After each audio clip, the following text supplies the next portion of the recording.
Bismillahirrahmanirrahim. Alhamdulillahirabbil alamin. Asrafil anbiya'i wal mursalin wa imamil muttaqin wa ala alihi wa ashabihi ajmain.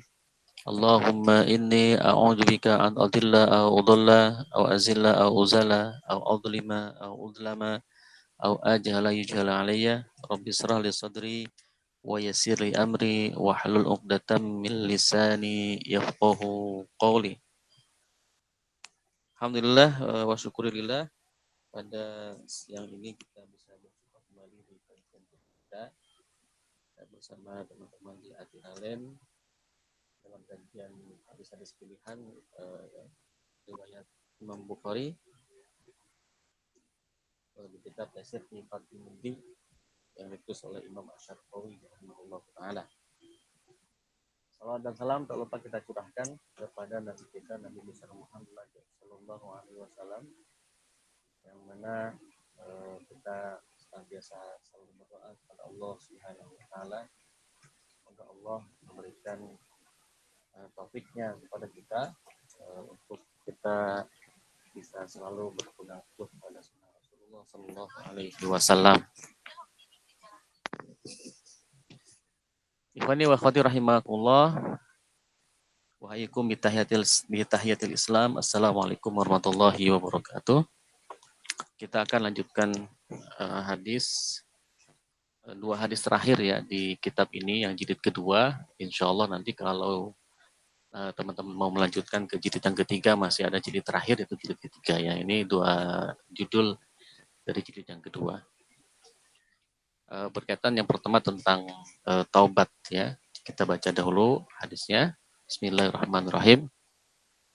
An Abdullah bin Mas'udin radhiyallahu anhu anin Nabi sallallahu alaihi wasallam qala lallahu afrahu bi taubati abdihi min rajulin nazala manzilan wa bihi mahlakah wa ma'ahu rahilatuhu 'alaiha ta'amuhu wa syarabuhu wa wada'a ra'sahu fanama naumatan fastayqadha wa qad dhahabat rahilatuhu. Jadi sungguh Allah lebih gembira. Jadi kalimatnya itu menggunakan lallahu, sungguh Allah. Menggunakan lamnya lam taufid di depan. Afrahu itu lebih bahagia.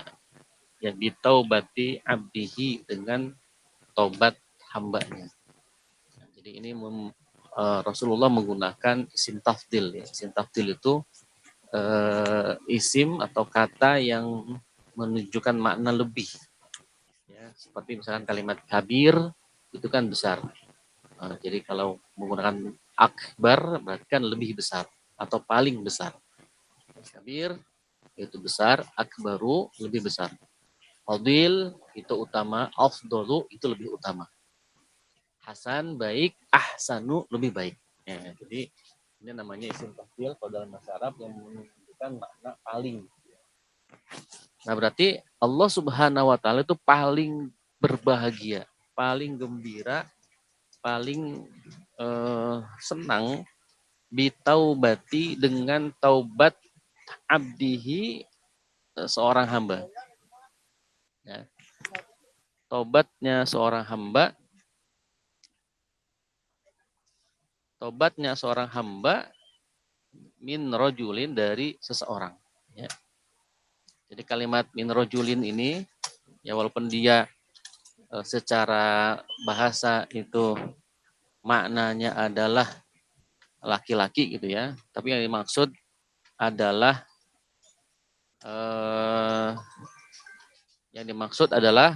ya baik laki-laki atau perempuan ya. Rojulin ini baik laki-laki ataupun perempuan ya.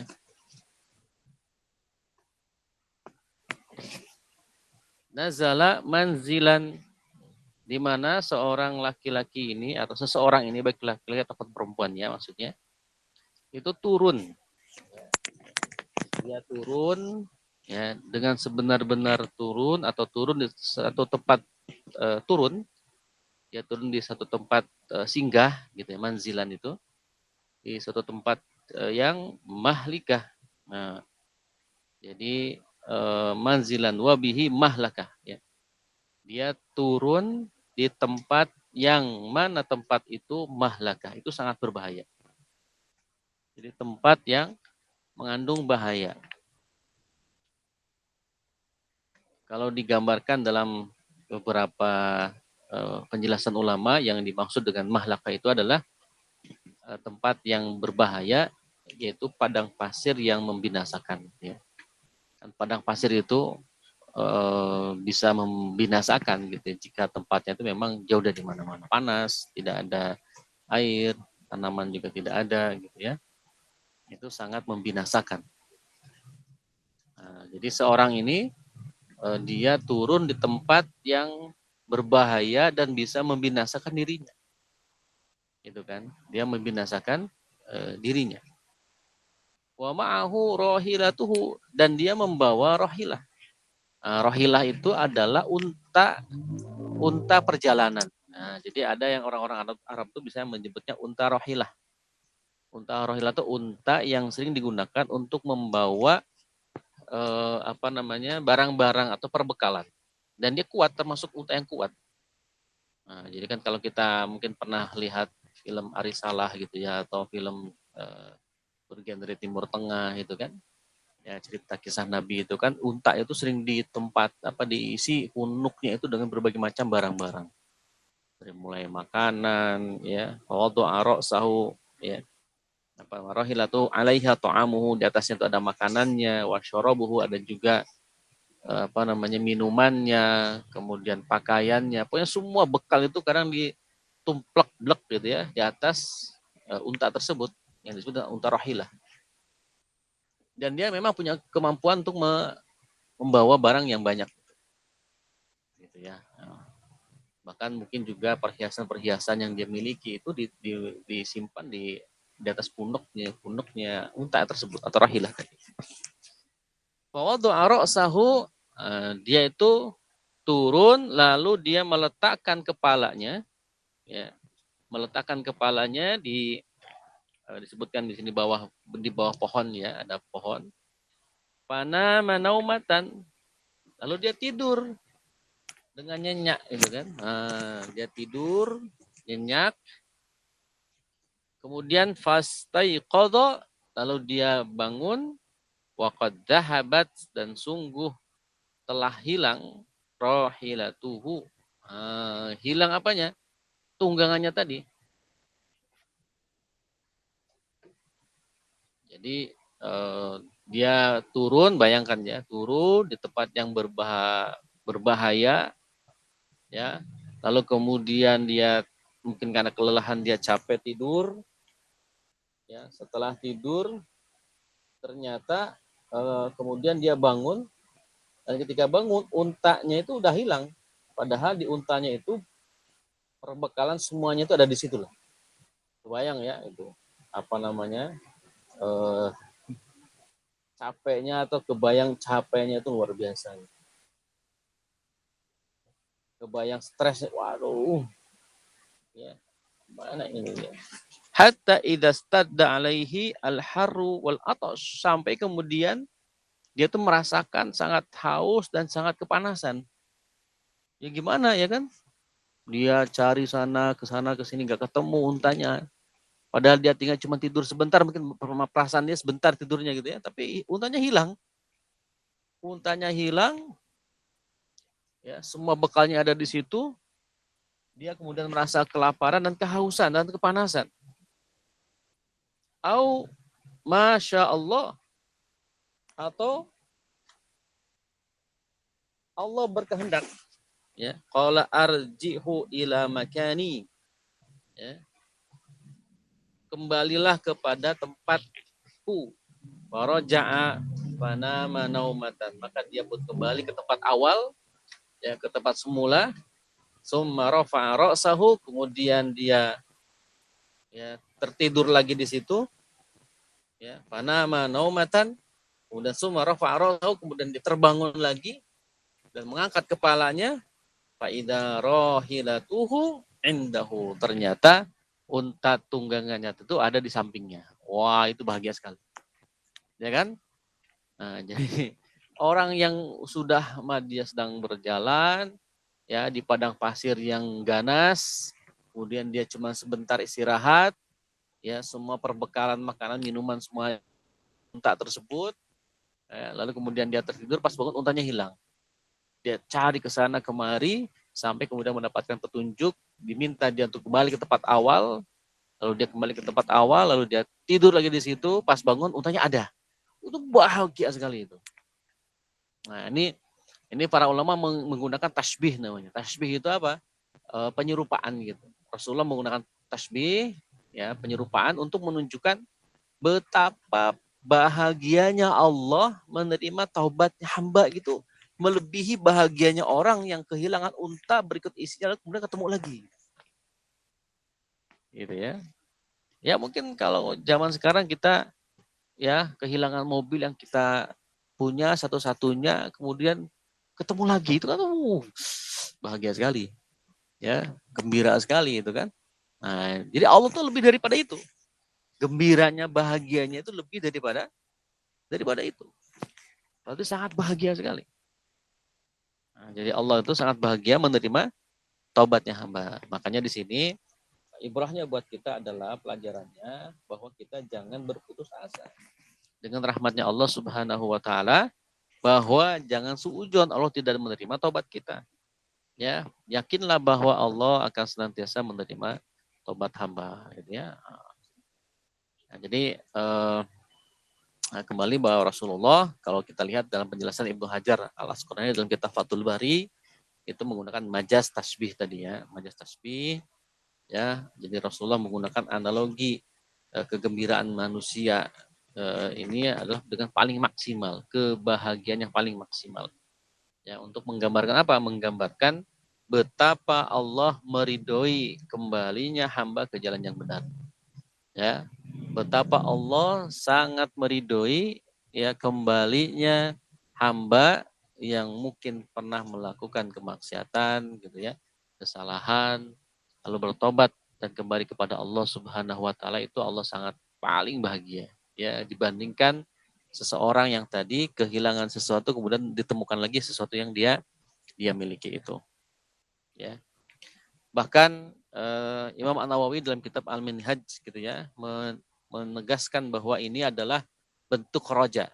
Ya, roja itu harapan. Kan dalam ilmu itu ada istilahnya itu dalam apa kaidah Islam itu ada namanya pertama mahabbah ya, mahabbah, kemudian apa? Ada roja wal khauf. Ada dua tuh. Ada roja, ada khauf. Ya, roja itu adalah harapan, khauf itu rasa takut. Nah, para ulama memang kadang suka berselisih di sini. Mana yang lebih kita dahulukan? Apakah roja kita, harapan kita ya terhadap ampunan Allah, atau khauf kita, takutnya kita kepada ancaman Allah. Ya. Ulama yang menekankan kepada roja ya itu dikritik oleh orang yang ulama yang menggunakan khauf. Katanya orang yang terlalu roja itu menyebabkan seorang hamba itu lalai dalam beribadah. Ya, merasa santai gitu ya karena berharap apa namanya ampunan Allah, karena Allah maha pengampun ya kan, maha pengampun. Jadi ya apa apa dosa dikit mah gitu ya, istilahnya begitu tuh. Itu orang yang menitik beratkan roja. Tapi orang yang apa ulama yang menitik beratkan pada roja, mengkritik ulama yang menitik beratkan pada khauf ya, itu khawatir ya umat itu malah kabur dari Islam karena yang digambarkan adalah ketakutan-ketakutan. Khauf, azab lagi gitu ya. Siksa lagi, siksa lagi. Seolah-olah bahwa agama Islam itu penuh dengan siksaan gitu ya. Nah ini. Maka kemudian para ulama yang lain menyampaikan bahwa itu harus seimbang gitu antara roja dan khauf ya. Kadangkala kita harus khauf, kadangkala kita juga harus roja gitu ya. Tidak semuanya harus khauf terus ya atau roja terus gitu ya. Dalam hal kita misalkan sedang melakukan suatu perbaikan ya mengedepankan roja lebih baik gitu ya. Kita roja itu maksudnya kita yang penuh dosa ini berharap ampunan Allah, rahmat Allah Subhanahu wa taala. Ya. Nah, ketika kita mau melakukan kemaksiatan, maka khauf yang kita kedepankan, takut sama Allah, takut azab Allah ketika kita mau melakukan maksiat. Nah, hati-hati itu. Mau maksiat tahan dulu. Oh iya, mau maksiat ancaman Allah, azab Allah lebih besar daripada yang lain. Jadi kita harus bisa mensikapi ini dengan baik gitu ya, antara khauf dan dan roja. Nah, Syekh Asy-Syarqawi sendiri dalam kitab Taisir Fathil Mubdi itu menekankan kalimat afrahu tadi, ya, bahwa itu menunjukkan kesempurnaan rahmat Allah Subhanahu wa taala, ya, di mana rahmat Allah itu melampaui logika kemurkaannya Allah Subhanahu wa taala. Ya. Bahkan disebutkan taubat itu adalah hadiah terbesar dari Allah untuk hambanya. Nah, jadi taubat itu adalah hadiah terbesar Allah untuk hambanya. Ya. Nah, bagi kita mungkin punya teman gitu ya, yang merasa dirinya khawatir tidak diterima taubatnya dan sebagainya, ya kita sampaikan hadis ini. Ya, kita sampaikan bahwa Allah itu senantiasa sangat bergembira menerima taubatnya seorang hamba yang telah melakukan kemaksiatan. Seberapa besar maksiatnya? Ya mungkin mau sedikit mau besar itu siapapun itu yang taubat sama Allah pasti Allah akan sangat bahagia. Karena di sini tidak ada penjelasan seberapa besar dosa yang dilakukan oleh orang yang taubat tadi. Berarti kan tidak ada batasan, mau dosanya kecil atau dosanya sedang atau mungkin bahkan dosanya besar. Gitu ya. Nah, di hadis lain misalkan dalam kitab Arba'in An-Nawawi misalkan disebutkan ada hadis yang panjang gitu ya. Digambarkan di situ seorang hamba yang datang ya ke hadapan Allah, itu hadis qudsi ya, ke hadapanku dengan membawa dosa segunung misalnya gitu ya. Lalu dia minta ampun kepadaku, kata Allah dalam hadis qudsinya, maka Allah akan mengampuni dosa-dosanya gitu ya. Jadi bayangkan orang datang dengan membawa dosa segunung itu, nah, juga senantiasa tidak luput dari ampunan Allah Subhanahu wa taala gitu ya. Nah, ikhwani wa akhwati rahimakumullah,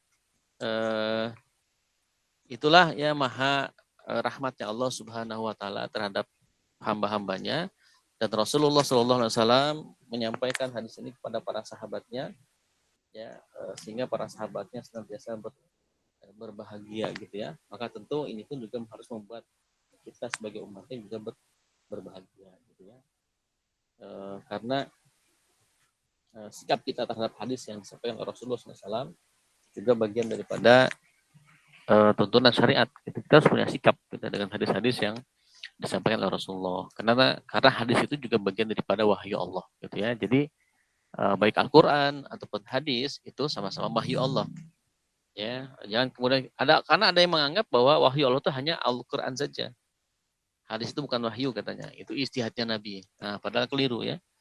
Karena Rasulullah SAW itu senantiasa menyampaikan wahyu, ya. Jadi Rasulullah tidak menyampaikan apapun kecuali wahyu.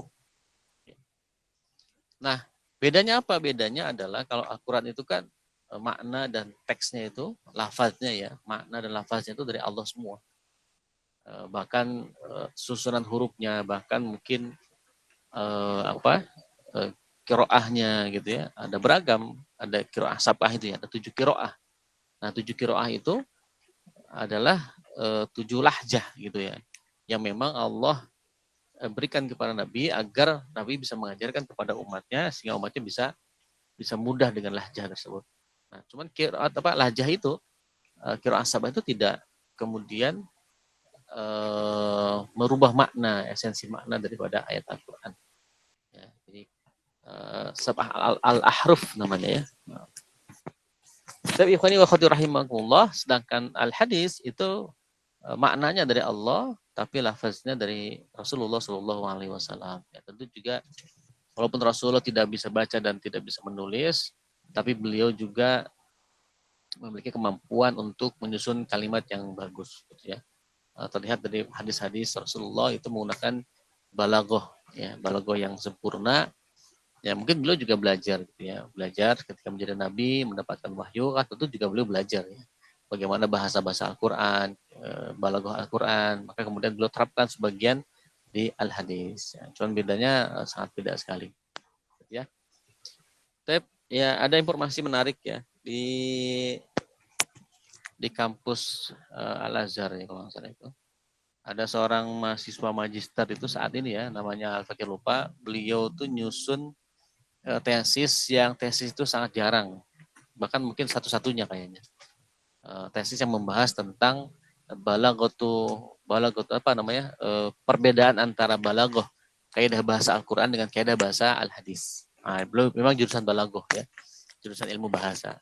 Nah, bagus juga itu ya. Sehingga orang-orang tuh bisa membedakan gitu gaya bahasa Al-Quran dengan gaya bahasa hadis yang memang berbeda gitu ya. Tapi ikhwani wa akhwati rahimakumullah, kita lanjutkan di hadis yang kedua tentang baiat Aqobah ya. Jadi baiat Aqobah ini ada dua ya, ada baiat Aqobah pertama, ada baiat Aqobah yang kedua. Kita bacakan dulu hadisnya. Bismillahirrahmanirrahim.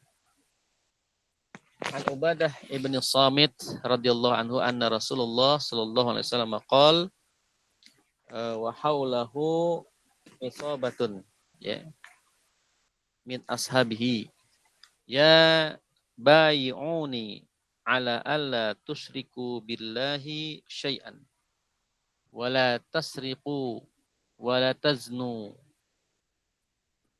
wala taqtulu auladakum wala ta'tu bibuhtanin taftarunahu baina aidikum wa arjulikum wala ta'su ya fi ma'rufin faman wafa minkum fa ajruhu 'ala Allah wa man asaba min dzalika syai'an fa uqiba fid dunya fa huwa kafaratun lahu wa man asaba min dzalika syai'an thumma satarahu Allahu fa huwa ila Allah in sya'a afa anhu wa in sya'a aqabahu fabayanahu 'ala dzalik.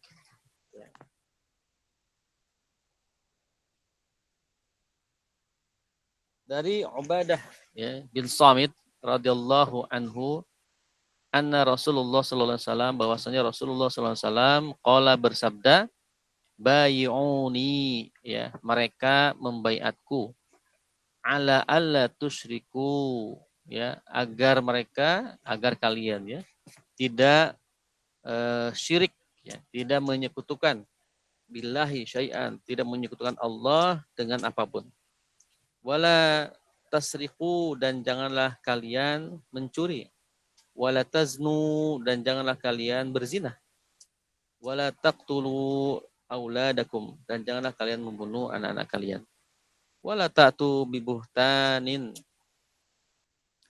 dan tidak membuat fitnah ya buhtan yang diada-adakan dan juga tidak bermaksiat ya,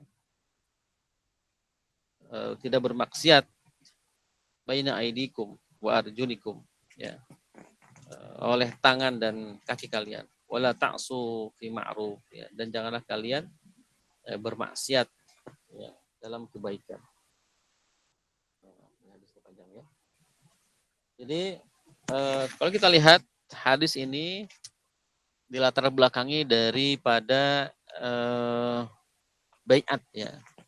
Baiat yang dilakukan kaum Ansor sebelum hijrah. Nah, ini adalah pondasi hukum memang bagi masyarakat baru yang bersih daripada budaya jahiliyah ya. Seperti membunuh anak, merampas harta ya. Karena ada kebiasaan buruk yang itu dilakukan oleh bangsa Quraisy. Mereka senantiasa membunuh anak perempuan gitu ya. Dan dianggap anak perempuan membawa sial pada masa itu gitu ya. Maka ada perintah wala taqtulu auladakum. Janganlah kalian membunuh anak-anak kalian. Nah, ikhwani wa akhwati rahimakumullah. Kalau kita lihat secara bahasa ya daripada hadis ini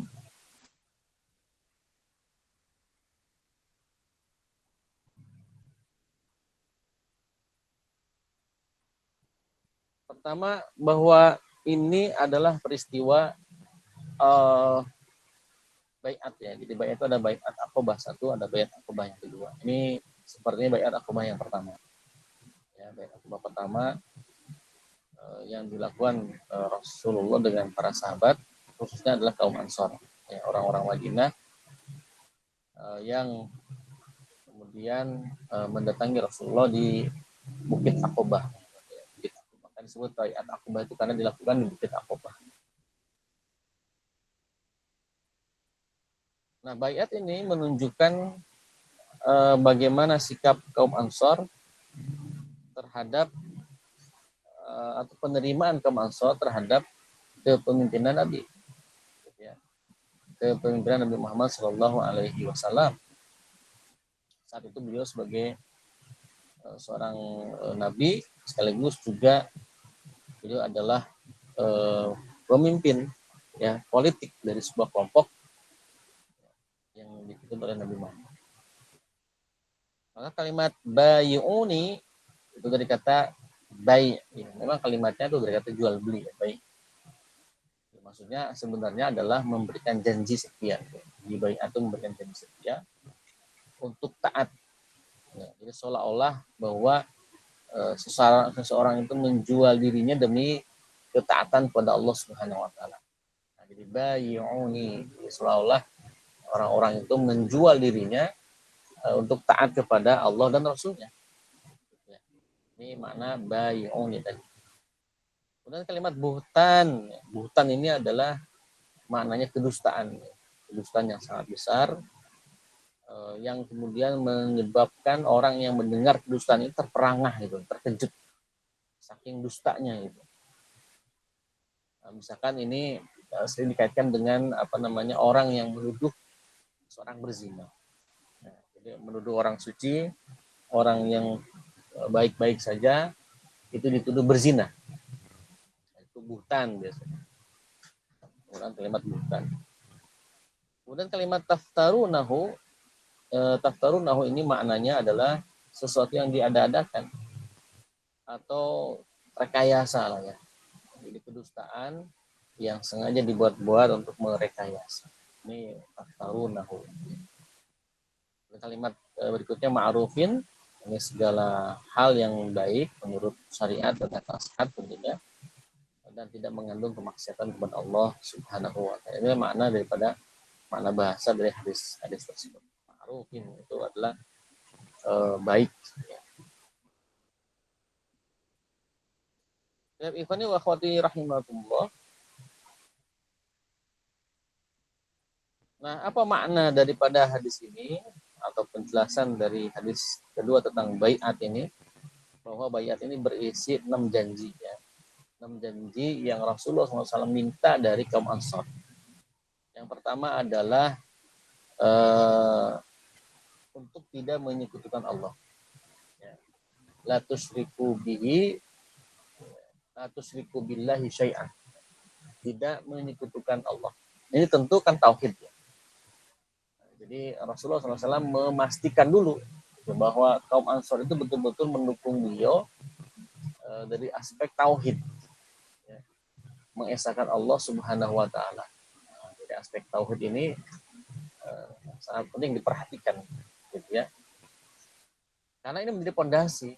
Nabi tentu tidak mau, gitu, ya, menerima baiat dari orang-orang yang musyrik, ya. Secara akidahnya itu bermasalah, gitu, ya.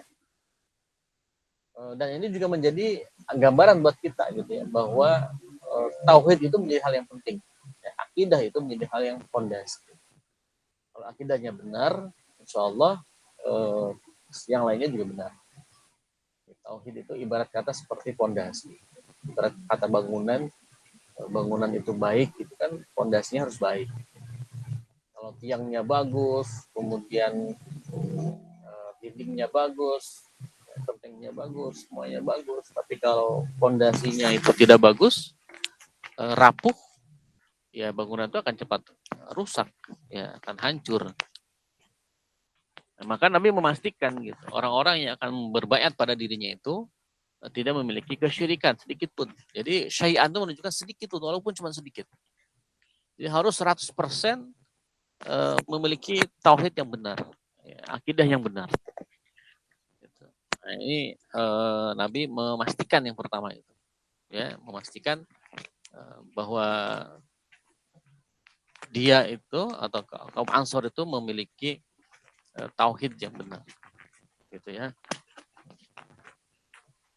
memiliki akidah yang benar. Kemudian yang kedua adalah larangan mencuri.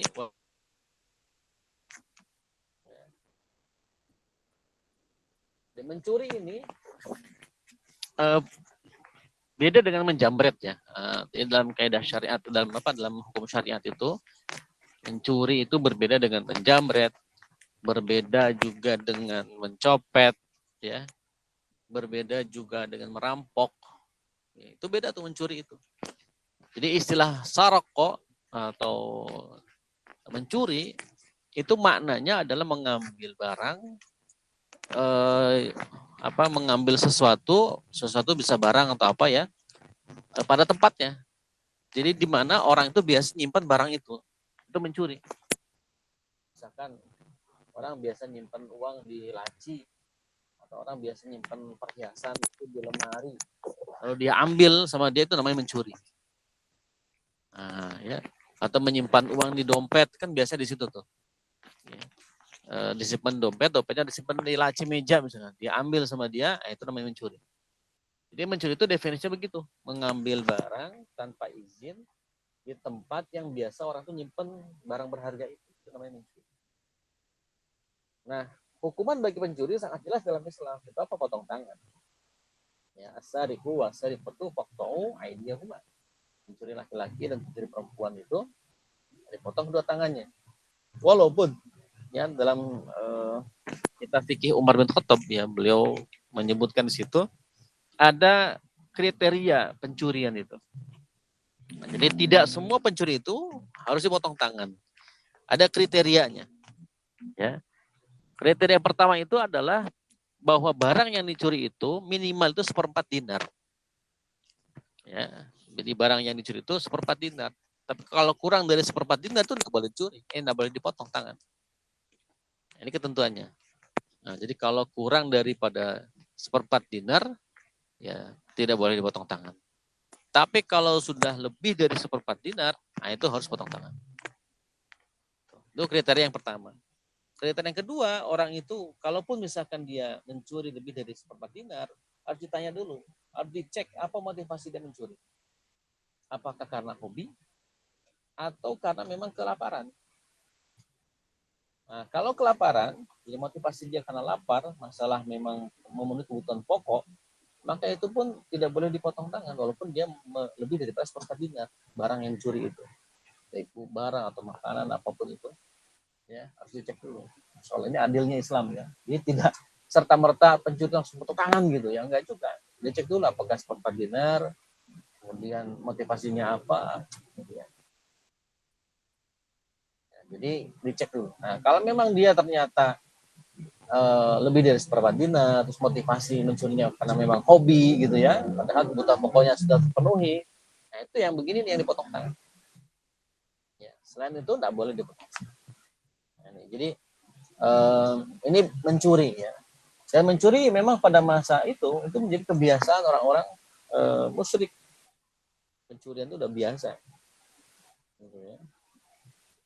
Nah, hukumannya tuh jelas kalau mencuri. Tapi kalau jambret, ya kemudian merampok, begal. Nah, begal beda juga tuh. Kalau begal itu kan mengambil barang plus mengambil nyawa orang. Maksudnya ada qat'ut turuq. Qat'ut turuq itu orang yang memutus jalan. Begal itu kan orang yang ngambil barang di tengah jalan kemudian mengambil nyawa juga, dua, barang dan nyawa. Nah, dalam Islam hukuman bagi pembegal jelas ada hukuman. Itu lebih serem. Hukumannya dalam fikih Islam itu adalah dia dipotong ya, menyimpang, menyilang gitu ya. Tangannya dipotong, kaki misalnya tangan kanan dipotong, dan kaki kiri dipotong. Tidak cukup di situ, dia tuh disalib. Ya. Itu memang buat jadi bahan pelajaran bagi begal-begal yang lain. Nah, beginilah nasib Anda kalau Anda jadi begal. Karena ada sadis begal itu kan, dia tidak hanya mengambil barang, tapi juga berani untuk membunuh orang. Perampok, nah perampok itu memang dalam Islam hukum hadnya belum ada. Dalam pengertian, berarti kalau tidak ada dalam had itu kan hukum-hukum yang sudah ditetapkan, namanya hudud. Ya. Seperti tadi mencuri potong tangan, ya kan? Begal, potong silang sama salib, itu ada hududnya, ada hukum jelas disebutkan dalam Al-Quran ataupun dalam hadis. Tapi untuk perampok itu tidak ada. Perampok, jambret, koruptor, itu nggak ada. Nah, tapi walaupun tidak ada bukan berarti dia tidak ada hukuman dalam Islam. Ada yang ketiga namanya takjir. Nah, dia dalam kategori masuk dalam kategori takjir. Takjir itu apa? Hukum yang diputuskan oleh hakim. Nah, ini hakim harus menganalisis nih dampaknya apa. Kalau dampaknya itu besar, merugikan banyak orang, gitu ya, bahkan bisa menghilangkan nyawa orang banyak, itu hukumannya bisa lebih dahsyat. Bukan hanya sekedar potong tangan, bisa dibunuh, bisa hukuman mati. Gitu. Nah, jadi itu namanya masuk dalam kategori hukum takjir. Ya. Nah, kan dalam Islam juga ya jenis hukuman atau tindak apa hukuman pidana itu ya. Ada namanya hudud, ya ada jinayat, ada takjir. Gitu. Kalau hudud tadi hukuman-hukuman yang sudah Allah tetapkan dalam Al-Quran, ya pencuri dipotong tangan, pezina itu dijilid sama dirajam, itu sudah ada ketetapannya. Itu namanya hudud. Kalau jinayat itu kan tindakan pidana yang melukai tubuh orang, gitu ya, bisa dengan menghilangkan nyawa, ya, atau mungkin dengan melukai badan, itu namanya jinayat. Ya. Nah, takjir itu tadi hukuman yang belum ada dalam hudud, juga belum ada dalam jinayat. Maka hukumannya adalah dikembalikan kepada putusan hakim. Ya. Ini tambahannya untuk bisa.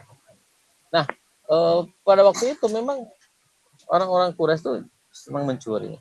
Maka Rasulullah melarang orang-orang Ansor yang berbaiat pada diri untuk tidak mencuri.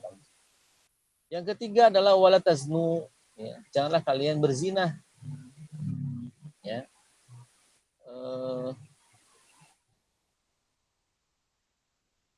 Berzina juga pada masa itu menjadi hal yang biasa. Pada masa jahiliyah gitu ya. Maka kemudian Rasulullah melarang orang untuk tidak berzina, tidak boleh berzina. Karena ini zina itu kan bisa menghilangkan banyak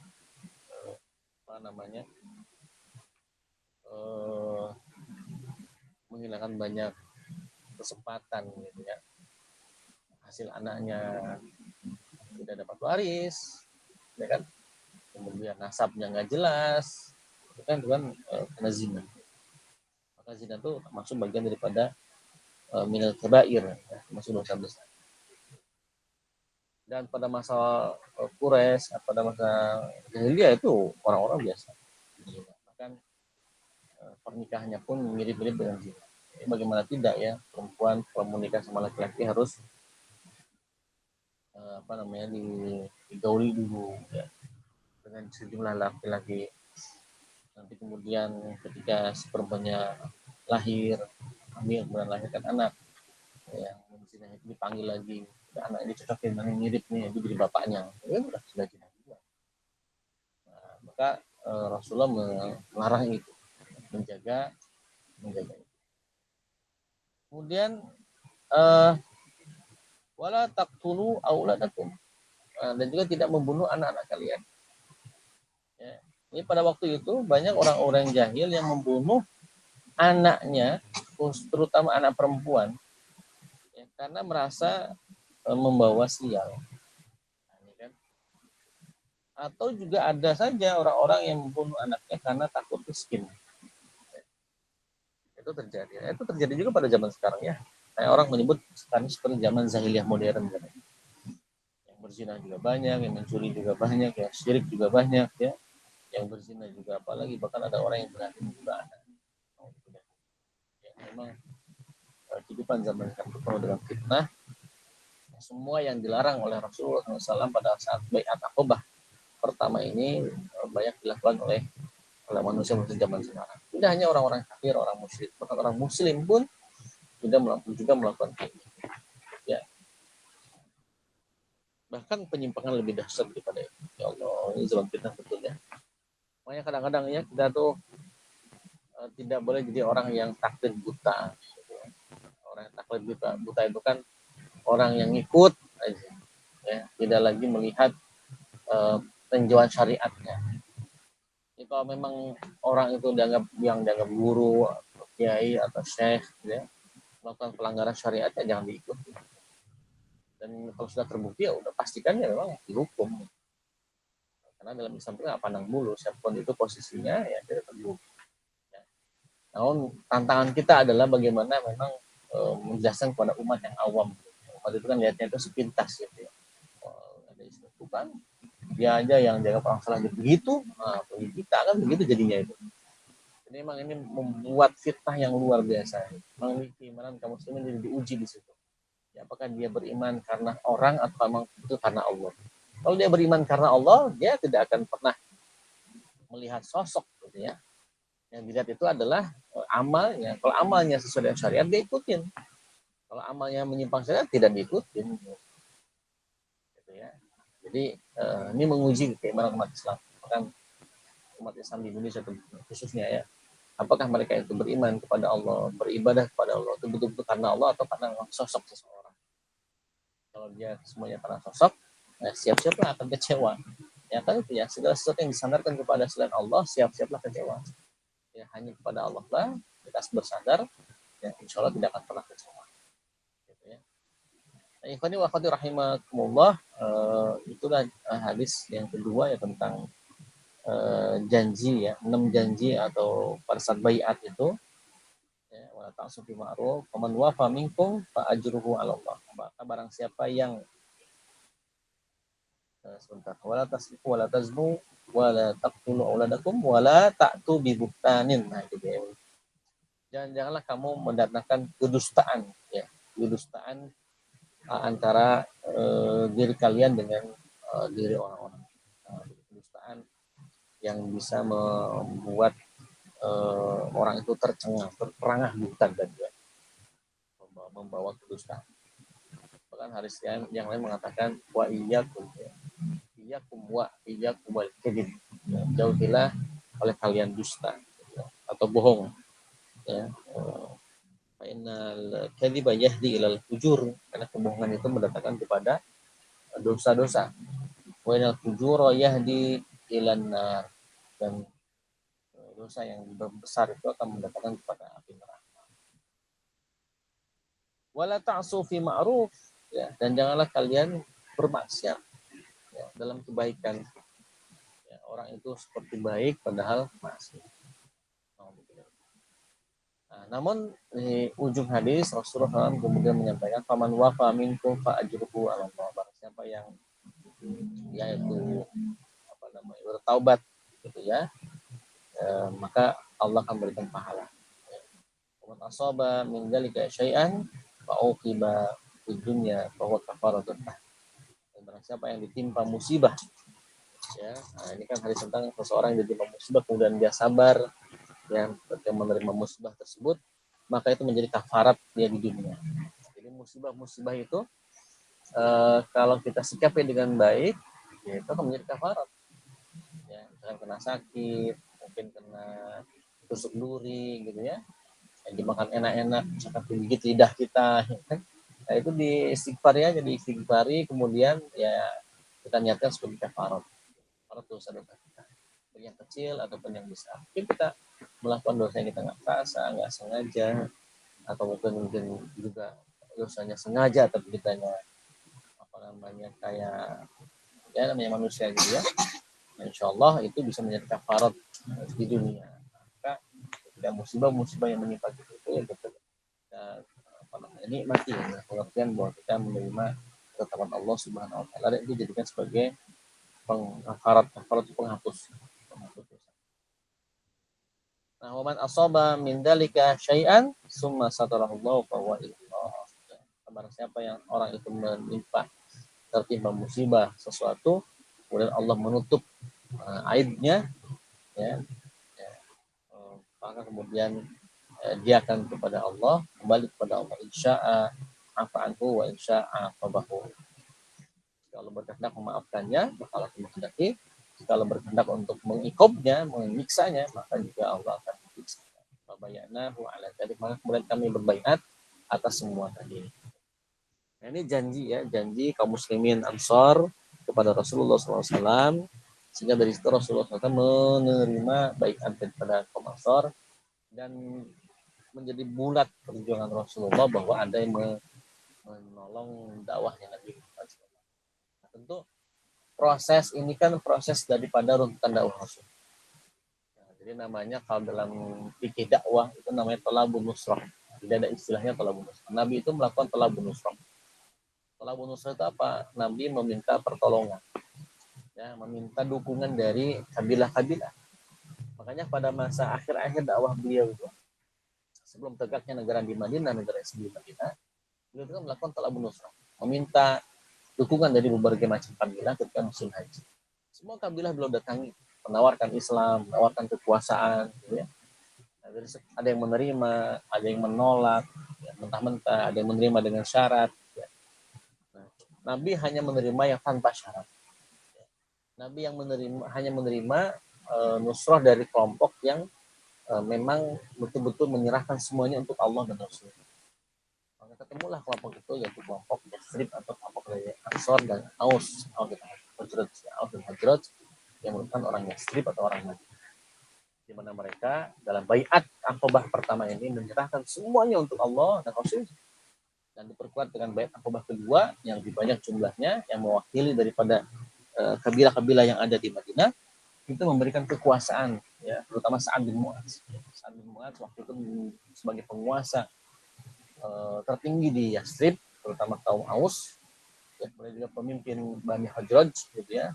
Keduanya bersepakat untuk menyerahkan kekuasaan kepada Rasulullah Shallallahu Alaihi Wasallam. Alasan wa ta'ati. Maka setelah itu Rasulullah betul-betul menerima kekuasaan yang disebut dengan istilahul hukmi, ya, penerimaan kekuasaan dari penguasa Madinah pada waktu itu. Rasulullah kemudian dibaiat menjadi kepala negara, gitu ya, kepala negara, dan memimpin menyusun struktur pemerintahan di Madinah, ya, membuat strategi untuk dakwah, ya, dan mengkonsolidasikan dalam negeri, diterapkan hukum Islam ke penduduk Madinah dan sebagainya. Itu di tahapan terakhir dalam dakwah Rasulullah SAW sebelum Fathu Mekah, gitu ya. Nah, itulah yang dilakukan Rasulullah, ya, yang disebut dalam istilah para ulama sebagai talabun nusrah, talabun nusrah, atau meminta pertolongan. Allah a'lam bishawab. Ya, demikian dua hadis yang kita bahas pada kesempatan kali ini, mudah-mudahan bermanfaat. Ya, kesimpulannya untuk hadis pertama, bahwa Allah senantiasa menerima atau sangat berbahagia dengan tobatnya seorang hamba. Maka janganlah kita berputus asa dari rahmat Allah Subhanahu wa taala. Janganlah kita bersuudzon kepada Allah bahwa Allah tidak menerima tobat kita. Ya, seberapa besar dosa kita, selama kita betul-betul ingin tobat kembali kepada Allah, maka Allah akan sangat berbahagia. Ya, sangat berbahagia menerima tobat kita. Yang kedua, bahwa Rasulullah SAW menerima janji, ya, 6 janji dari kaum Ansor, di mana 6 janji itu merupakan bagian daripada syariat Islam. Di antaranya kita tidak boleh menyebutkan Allah, tidak boleh terbersih sedikit pun untuk menyebutkan Allah, musyrik kepada Allah, ya, dengan segala apapun, ya, dengan uang, kadang-kadangnya dengan jabatan. Yang kedua adalah kita tidak mencuri, ya, tidak berzina, tidak membunuh anak-anak kita, kemudian juga tidak berdusta dengan kedustaan yang sangat besar, gitu ya. Ini merupakan bagian daripada syariat Islam. Dan ternyata baiat itu diserahkan kepada Rasulullah dengan penyerahan yang total, menyerahkan semuanya, merupakan kekuasaan yang dimiliki oleh penguasa kepada Madinah, dan itu menjadi titik tolak tegaknya negara Islam di Madinah. Allah alam Islam, semoga bermanfaat. Cukupan demikian. Assalamualaikum warahmatullahi wabarakatuh. Waalaikumsalam warahmatullahi wabarakatuh. Terima kasih banyak Ustadz atas penjelasan di siang hari ini. Untuk selanjutnya silakan jika ada pertanyaan dari rekan-rekan semua. Untuk dua pertanyaan, bisa langsung mic atau ketik di kolom chat buat pertanyaan, silahkan. Boleh terkait materi ataupun di luar materi, gitu ya. Selama Ustadz insya Allah bisa menjawab, insya Allah akan menjawab.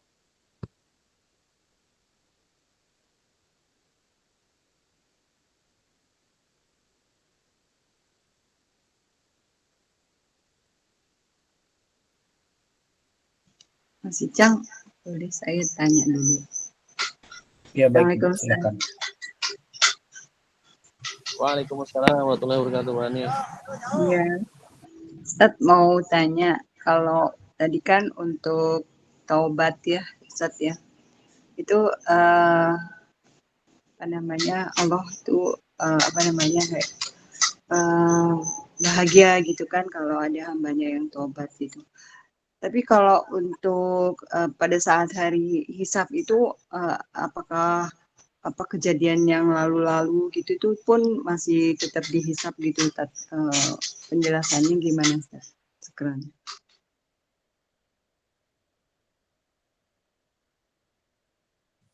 Saya syukran Bu Ani atas pertanyaannya.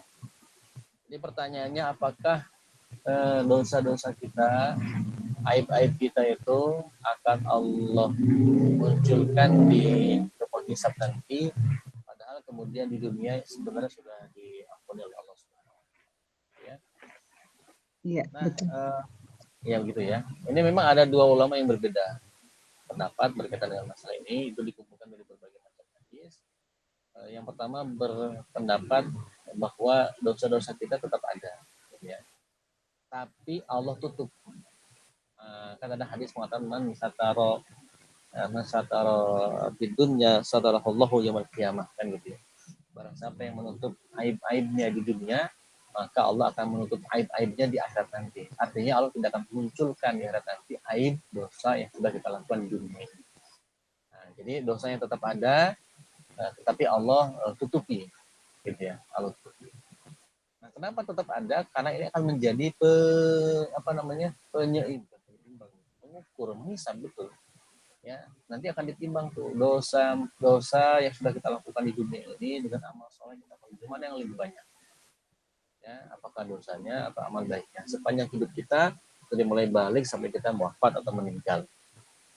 Nah, gitu. Maka dosanya itu tidak dihapus, dosanya tetap ada, tapi Allah tutup. Ya, Allah tutup aibnya, tidak ditampakkan di akhirat nanti, karena di akhirat nanti kan akan dimunculkan tuh semua apa yang sudah kita lakukan, ya dari A sampai Z, Allah tampakkan semua, ya, kita merasa malu dengan dosa-dosa kita, ya, karena semua melihat untuk melihat seluruh dunia ini, seluruh orang yang ada saat itu di padang mahsyar itu kan melihat semua, ya, itu kan ada, dan malu itu menjadi siksaan, ya, malu itu menjadi siksaan bagi orang yang melihat aib dirinya sendiri, dia akan malu, gitu ya.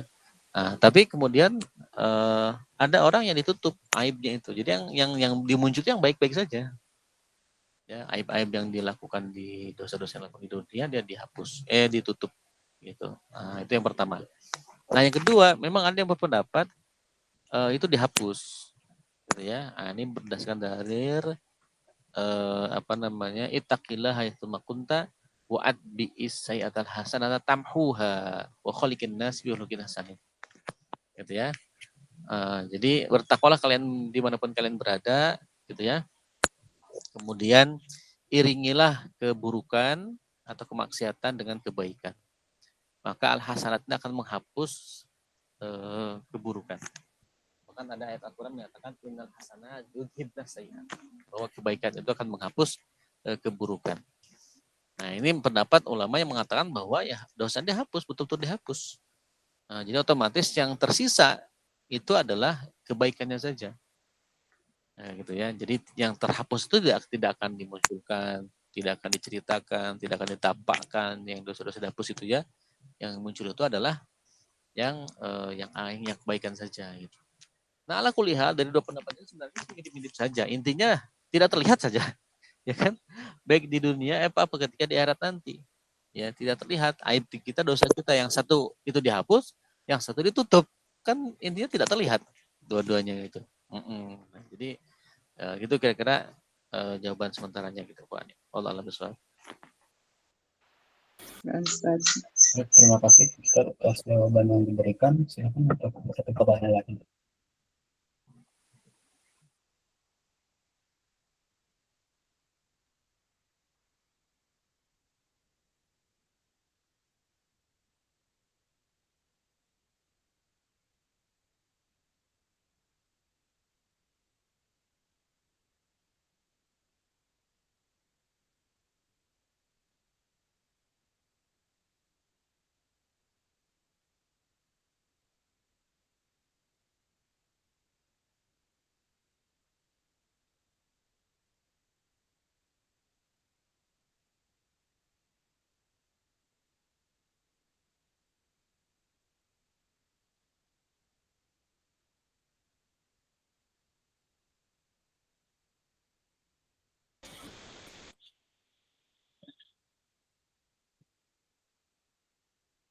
Baik, jika belum ada mungkin saya aja yang bertanya saja. Nah, Berarti untuk apa namanya baiat akobah itu eh, seperti apa namanya membuat Islam itu establish di Madinah gitu saja. Baiat yang ini gitu ya. Beda sama yang Hudaybiyah gitu saja. Nah, kalau saya ya, dari dengar dari penjelasannya memang lebih kepada hukum-hukum dan bagaimana ketika itu Islam berkomitmen untuk menerapkan syariat Islam ketika di Madinah gitu saja. ya. Jadi itu baiat akobah kedua itu yang paling penting ya, itu mengukuhkan. Sebenarnya kan dalam sejarah itu ada 3 baiat. Baiat akobah pertama, baiat akobah kedua, baiat akobah ketiga. Tapi apa namanya memastikan ya bahwa kekuasaan yang dimiliki oleh orang Madinah yang dipimpin oleh Sa'ad bin Mu'adz dan As'ad bin Zurarah waktu itu diserahkan kepada Rasulullah di bait kedua itu, ya kan? Di bait kedua itu diserahkan semua kekuasaan kepada Rasulullah, ya, bahkan disebutkan menyerahkan seperti hanya anak, gitu, yang melebihi kepada anak, melebihi kepada nyawa sendiri begitu. Ini betul-betul keimanan yang luar biasa. Makanya kan kenapa Rasulullah itu memberikan kabar gembira kepada Sa'ad bin Mu'adz, gitu, bahwa ketika wafatnya Sa'ad bin Mu'adz, aras itu bergetar dalam subhan. Saking apa yang diberikan oleh Sa'ad bin Mu'adz sangat betul-betul berkontribusi besar terhadap dakwah Islam. Ibarat kata Sa'ad bin Mu'adz itu seperti presiden, ya kan? Presiden sekarang yang punya kekuasaan, ya kan? Yang punya legitimasi kekuasaan pemerintahan itu, kemudian beliau menyerahkan semuanya kepada Rasulullah, kepada orang yang ingin mendekatkan Islam. Udah saya serahkan semua deh, nih kekuasaan saya serahkan semua, nih ente atur dah pakai Islam gitu loh, gitu loh. Jadi itu yang betul-betul jadi titik tolak dakwah Islam sehingga menyebar ke seluruh dunia. Yang bagaimana tidak bergetar arasnya Rasulullah gitu ketika arasnya Allah ketika Sa'ad bin Mu'adz wafat, karena perannya itu luar biasa di Sa'ad bin Mu'adz. Nah, jadi itulah baiat akobah kedua, di mana itu peralihan ya, dari dakwah Syria, kan dakwahnya harus ada 3 tahapannya. Syria itu yang sembunyi-sembunyi, ya kan, dengan tasbih, pembinaan dari rumah ke rumah, dakwah gitu ya. Kemudian ke Zahri itu kan terang-terangan iklan gitu ya, bahwa Rasulullah mengiklankan, mengumumkan ada kaum muslimin berjumlah berapa orang gitu ya, sampai ke Ka'bah gitu kan, terang-terangan meneriakkan kalimat tauhid ya, menyeru kepada orang-orang untuk masuk Islam, itu kan terang-terangan, enggak sembunyi-sembunyi lagi. Setelah itu baru Thalabun Nusrah tadi tuh. Thalabun Nusrah bagian daripada fase Zahriyah tadi. Karena beliau menawarkan kepada kabilah-kabilah. Dan para kabilah-kabilah tersebut itu sebagian ada yang nyadar gitu. Bahwa ini ternyata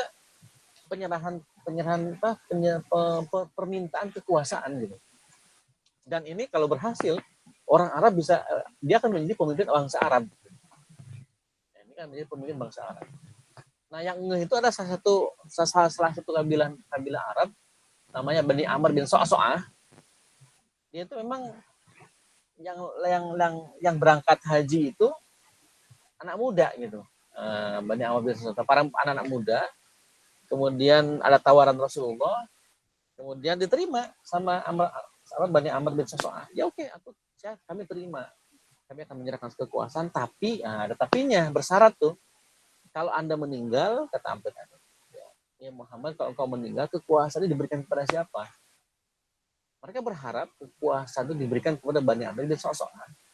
Tapi jawaban Rasulullah, ya terserah Allah nanti. Kekuasaan itu diserahkan kepada siapa gitu.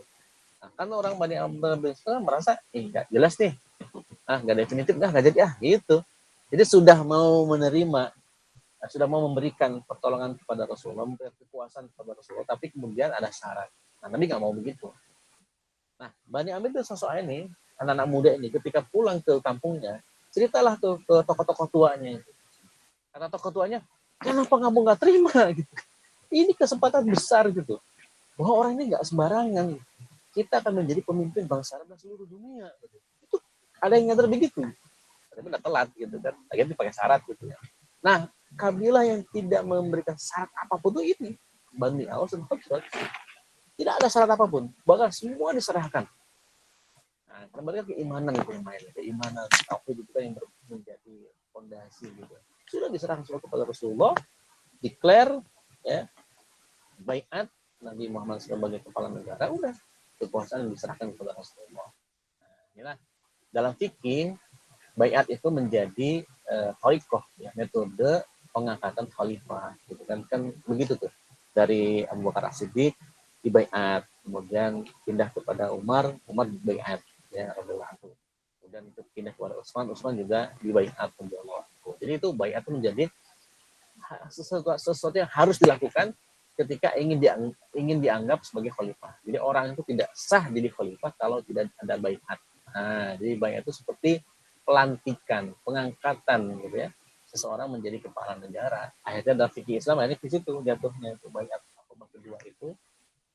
Jadi ya secara hukum fikih gitu. Itu kira-kira.